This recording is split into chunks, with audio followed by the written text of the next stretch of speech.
ঠিক তেমনি বিশৃঙ্খলা জাতীয় নির্বাচনও দেখা দেবে। এক একটা আসনে 10 জনের উপরে আছে প্রার্থী। আর আরেকটা জিনিস আমি আপনাকে এই ফাঁকে বলে নিয়ে, আমাদের যেভাবে নির্বাচনী যে প্রচারণা চলছে, এই যে আমরা নতুন বন্দোবস্ত বা নতুন রাজনীতির কথা বলি, এখানে কিন্তু নতুন রাজনীতি, নতুন বন্দোবস্ত কারো কাছেই নেই। হ্যাঁ, কারো কাছে। এই যে দেখেন বিএনপির এখনো যে মোটরসাইকেল মহড়া আছে, জামাতও দেয়। হ্যাঁ, এই যে এগুলোতে মানুষ কিন্তু ভয় পায়, আতঙ্কিত হয়। রাতে ঘুমায় যাচ্ছে। আমি আজকে আমাদেরই এলাকার, আপনার আর আমার এলাকারই। হ্যাঁ, আমি একটা ভিডিও দেখছিলাম। হ্যাঁ, নোয়াখালী 5 আসনের। হ্যাঁ, যে সেখানে মানে এই 5 মিনিট আগে বোধহয় ভিডিওটা আপলোড হয়েছে। সেখানে দেখা যাচ্ছে যে মোটরসাইকেলের বহর। এখন যারা বাচ্চারা ঘুমিয়ে আছে, বাংলাদেশে এখন বোধহয় 9:30 বাজে। হ্যাঁ, আমি যদি কিছুক্ষণ আগে দেখে থাকি তাহলে 9টায়, তাহলে গ্রামের মানুষ একটু সকাল ঘুমায়। তো তাদের এই হর্নের শব্দে তাদের কাছে তো আতঙ্কিত হচ্ছে। এখানে কি ভোটার আকর্ষিত হবে? আমি মনে করি বিএনপি কিন্তু এটা আরো আগে কিন্তু বলেছে। হ্যাঁ, যে আমরা কোন অবস্থাতে হুন্ডা, তারপরে এগুলা দিয়ে রাজনীতি আসবে না। বিএনপি নেতাদেরকে বিশেষ করে অ্যানিকেও আমি বলতে শুনেছি। হ্যাঁ, যে এই মোটরসাইকেল না আমরা হেঁটে যাব। হ্যাঁ, তারপরে মোটরসাইকেলে মিছিল করা, বহর করা, এগুলো আগে মহড়া দেওয়া যাবে না এরকম। হ্যাঁ, এগুলো কিন্তু নির্দেশনা ছিল।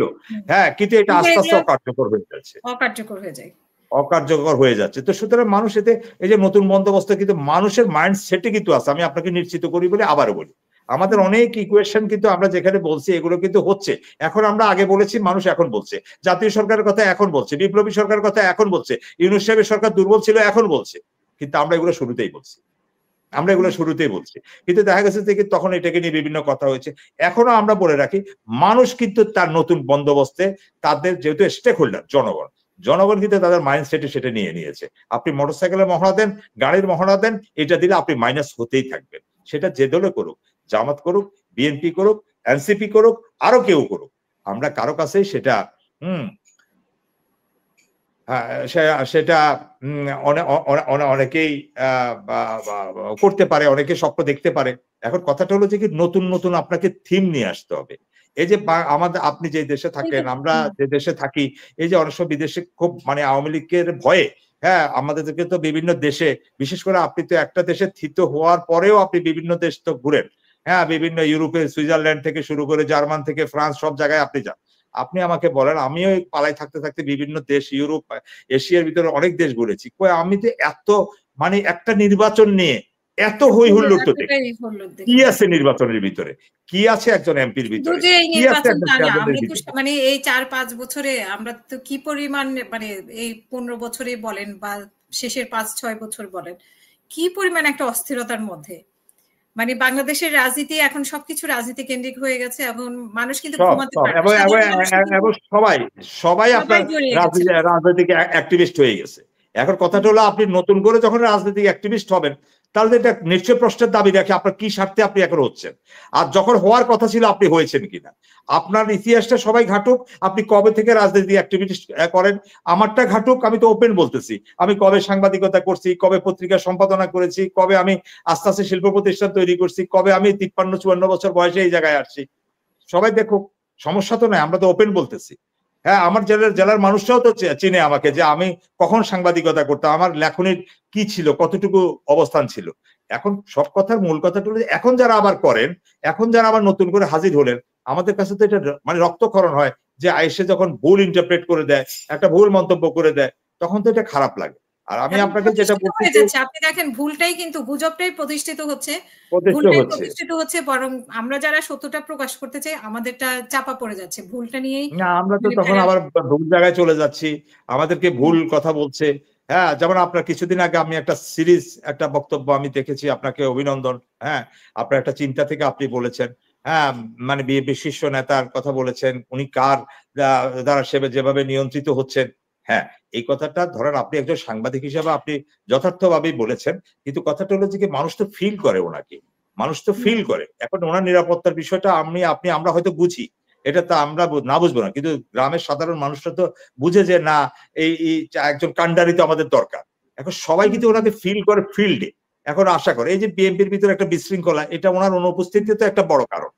হ্যাঁ, হয়তো তারেক রহমান সাহেব সেখানে গেলে অনেক কিছু, মানে যখন আই কন্টাক্ট হবে, মানে এখন ভিডিও কনফারেন্সের বাইরে, তখন কিন্তু ধরেন নেতাদের ভিতরে, কর্মীদের ভিতরে তৃণমূলে একটা বার্তা পৌঁছাবে, আর জনগণের মনে তো একটা স্বস্তি ফিরে আসবে, যে না, উনি দলের হাল ঠিক মতো ধরেছেন, উনি ফিরে এসেছেন, যাই যা মানে হোক, ভাগ্যে যাই আছে উনি জনগণের সাথে আছেন, পাশে আছেন। এখন আমরা যেটা বুঝি, আমরা তো চাই যে উনি জাতীয়তাবাদে এবং শহীদ প্রেসিডেন্ট জিয়াউর রহমানের একমাত্র উত্তরাধিকারী, সুতরাং ওনার নিরাপত্তার প্রশ্নটা সেখানে গুরুত্বপূর্ণ, এটা কোনো সন্দেহ নাই। আমরা সেটা ওনাকে হুমকির মুখে ফেলতে চাই না, কিন্তু শুধুমাত্র এই কথাটা বলে এটাকে জাস্টিফাই করা যাবে না। কারণ উনি যদি নিরাপত্তাহীনতায় যদি এখনো থাকেন, উনি যখন ক্ষমতা নেবেন তখনও থাকবেন। আমাদের ভুলে যাবার কথা নয়, আপনারও ভুলে যাবার কথা নয়, ক্ষমতা থাকাকালীনই রাজীব গান্ধীকে হত্যা করা হয়েছে, ক্ষমতা থাকাকালীনই ইন্দিরা গান্ধীকে হত্যা করা হয়েছে। আর যখন অপারেশন করে, ভারত যখন অপারেশন করে, মোসাদরা যখন ভেতরে অপারেশন করে, আইএস পাকিস্তানে যখন তারা অপারেশন করে, হ্যাঁ, তখন তারা একটা পরিকল্পিত ভাবে যাই করে। এটা আপনি ক্ষমতার বাইরে আছেন না ক্ষমতার ভেতরে আছেন, এটা কোনো বড় মানে ব্যাপার হয়ে দাঁড়ায় না। তখন মানুষের মনের ভিতরে এটা জানে যে মানুষ তখন আপনাকে দেখতে চায় যে আপনি জনগণের কাতারে এসে দাঁড়িয়েছেন। এখন অনেক টেকনিক্যাল বিষয় থাকতে পারে, রাজনৈতিক বিষয় থাকতে পারে, সেটা নিয়ে আমরা কোনো তর্ক করব না, কিন্তু কথাটা হলো মানুষের অনুভূতিটার কথা আমরা বললাম যে মানুষ এখন জিয়া পরিবারের উত্তরাধিকার হিসেবে মানে তারেক রহমান সাহেবকে এখন প্র্যাকটিক্যালি অনেক বেশি কাছাকাছি থেকে দেখতে চায়। আর ওনার কাছেও আমাদের আহ্বান থাকবে, অনুরোধ থাকবে, যারা প্রকৃত অর্থে দুর্দিনে ওনার দলকে ভয়েস দিয়ে, কণ্ঠ দিয়ে, লেখনী দিয়ে টিকিয়ে রেখেছেন, উনি যেন তাদেরকে সঠিকভাবে চিনতে পারেন এবং সঠিকভাবে বুঝতে পারেন। ওনারকে আল্লাহ অনেক প্রজ্ঞা দিয়েছেন, উনি অনেক রাজনৈতিক বক্তব্য, ওনার এখন অনেক ম্যাচিউর বক্তব্য উনি দেন। উনি এত বড় একটা দলকে নেতৃত্ব দিয়ে সুসংগঠিত করে রেখেছেন, অবশ্যই সাধুবাদ পাওয়ার যোগ্য।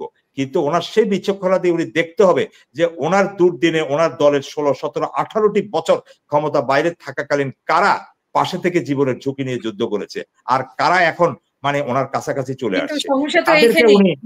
নেতারা এটাই মূল্যায়ন করতে পারে না। নেতারা দেখা যায় যে এই যে ক্ষমতা বলতে টাকার বাহার, মানে এই যে নমিনেশন বেচা কেনা, এইখানে আসলে হেরে যাচ্ছে যারা ত্যাগী। তাদের তো টাকা থাকে না, ত্যাগীদের কিন্তু টাকা থাকে না, আপনি দেখবেন। থাকবে কোত্থেকে? তারা তো ত্যাগ করে দিয়ে তো তারা দেশান্তরী ছিল বা পাড়ায় ছিল, তাদের টাকা থাকবে কোত্থেকে? তারা তো একটা ন্যায় বিচার আশা করেছে দলের কাছ থেকে, যে আমি ধান খেতে ঘুমাচ্ছি, পাট খেতে ঘুমাচ্ছি, দল আমার ক্ষমতা আসলে আমার ভাইকে গুম করা হয়েছে, আমার ভাইকে হত্যা করা হয়েছে, আমার ভাইকে হাসিনা এমন করেছে, আমাকে দল গেলে একটা সম্মানিত পদ দিবে, টাকা নয়। তারেক রহমান সাহেব অনেক কিছু ওনার ব্যক্তিগত পক্ষ থেকে উনি অনেকের পাশে দাঁড়াচ্ছেন, ট্রু, কিন্তু অনেক যারা গুম হয়েছে, খুন হয়েছে, তাদের পাশে উনি দাঁড়িয়েছেন। কিন্তু তার চেয়ে বড় কথা কি জানেন, আমাদের দেশের মানুষ কিন্তু টাকার চেয়েও, আমি একটা বলি না, আমি বলছি দাঁড়িয়েছেন, ধরেন আমি তর্কের খাতে দাঁড়িয়েছেন, কিন্তু সবচেয়ে বড় জায়গাটা যেটা আমাদের দেশের মানুষ, আমরা বাংলাদেশিরা সম্মানে বেশি কাতর থাকি। তারা কিন্তু টাকা চায় না, তারা সম্মানটা চায়। আপনি কাউকে একটা দলের একটা জায়গায় আপনি তাকে একটা অবস্থান দেন, আপনি তাকে টাকা দিয়েন না, আপনি তাকে ঘর করে দেওয়ার দরকার নাই, কিন্তু তারা ওটাতে অনেক বেশি দেখবে যে উদ্বেলিত হয়। এটা আমাদের বাংলাদেশি জাতির একটা ইমোশনের জায়গা, কিন্তু তারা সম্মানটা চায়, টাকা চায় না। তো সুতরাং আপনি তো তাদেরকে ওই জায়গায় অ্যাকোমোডেট করছেন না। অনেকেই এখন পিছিয়ে পড়ে চলে গেছে, যারা ভাই হারা, বোন হারা, যারা নির্যাতিত, তারা এখন বিভিন্ন জায়গা থেকে হাহাকার করছে।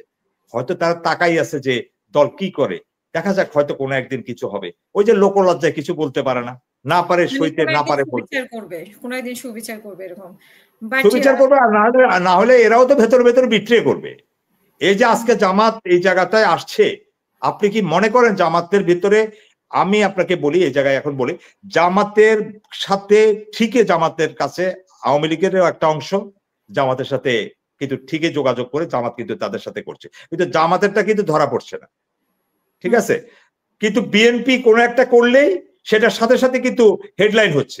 জামাতে কিন্তু যখন আওয়ামী লীগকে অ্যাকোমোডেট করছে, তখন কিন্তু জামাতের অ্যাকোমোডেশনটা কিন্তু ওইভাবে ফলাও করে আসতেছে না, তারা এমন ভাবে এটাকে করছে। আবার বিএনপির ভেতরে যারা বঞ্চিত, নিপীড়িত, তারাও কিন্তু ভেতরে ভেতরে চাইবে যে তারা সামনে আরো প্রকাশ্যে তাদের আরো অবস্থানটাকে তারা নেপথ্য থেকে জামাতের বিষয়টাকে তারা এগিয়ে দিবে। তো এটা তো দলের জন্য ভালো হবে না। আপনাকে দল, এটা তো সোজা কথা, আপনি এখন ইন্টারনেটের যুগ, আপনি সবাইকে গুগলে চার্জ দেন, আপনি ওই যে চ্যাট জিপিতে জিজ্ঞাসা করেন যে কারা কখন কোন ইয়ে করছে, আপনার নাম দিলেও তো চ্যাট জিপিতে সব চলে আসবে। অ্যাক্টিভিটিস কারা করেছে, কি করেছে, কারা দলের কোন কর্মসূচিতে আসছে, কি।